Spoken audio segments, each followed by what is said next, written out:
Hey y'all, it is September 5th and I'm just doing another check on my native plant garden, my Colorado native plant garden. So I checked in about a month ago and now I just wanted to show everyone progress, some lessons learned, and how things are doing. So I'll go ahead and take you on a tour. So here's my native plant garden as it is growing and thriving. We have a little vegetable garden too. Tomatoes are coming in.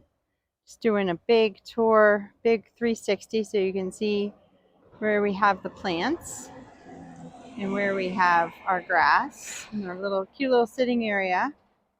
So now that I've given you that 360, I'm going to go ahead and zoom in and just talk to you about what's growing, what's happening, so that if you want to plant one of these yourselves, you can just use some of my lessons learned. So here is our penstemons. The beer tongue penstemon, which flowered in the spring, is flowering again. So if you want a double bloomer, maybe give that a try. This one, which was, I think it was called Rocky Mountain penstemon, only bloomed once.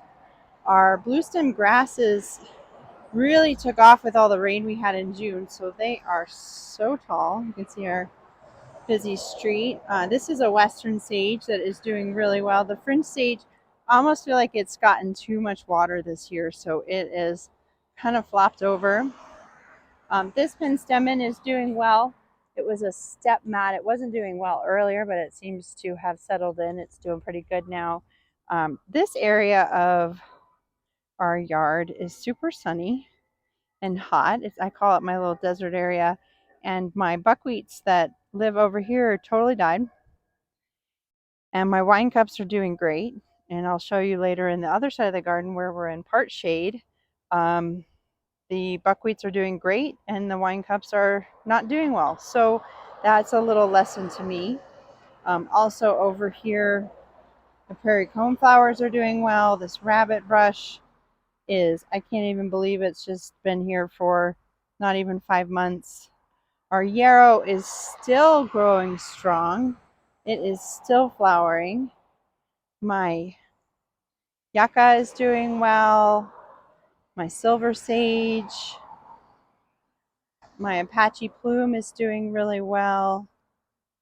Another fringe sage, wine cup. These are just, they're not native plants, but you know, everyone loves the chicken hens.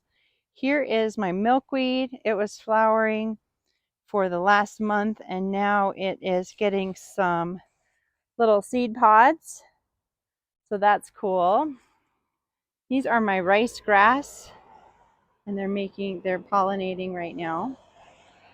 So yeah, everything over here minus the buckwheat is doing amazing. There's a little liatris that I planted here that was really small, but it has taken and is going to flower, I think.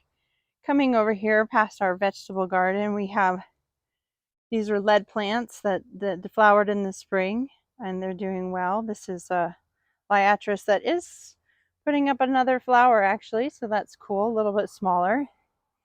Over here we have, I think when I checked in last time, my primrose had gotten decimated by bugs, but I did put some neem oil on them and they are doing well again and they're spreading. So a little tip for you, if you plant primrose, you will get little spreaders. So that's cool. I'm good with that. I really like this skull cap. I'm going to try and look for some next year to add some more. This was a plant that I don't know how I got home. It's not a native plant. I don't even know what it is, but it's not doing well, so that's fine. These blanket flowers have been flowering all year. These and the yarrows, super A+ plants for our native plant garden, as well as these penstemons that are flowering again. So excited. Here's a primrose that is spreading. I had a Silverton blue mat penstemon that I thought was going to die, and it did not. It is coming back. It's not great. I don't know if I would recommend that for the Denver metro, but it's hanging in there. This was another penstemon that I think it was called a firecracker. It's doing pretty good. It's putting most of its energy into as leaves, which is fine. These were some non-native daisies that I put in. I had this is kind of my non-native shade section, so forgive that. If you want to go non-native, I do love coral bells and dead nettle for our dry environment. But then we do have back here, oh, I need to weed, I admit it, but some kinnikinics doing pretty good back here. And we have some gorgeous western snowberries and Oregon grape holly or Mahonia repens that are filling out my shade area. And I'm going to put some more of these in next spring to replace some plants that didn't make it because they are thriving.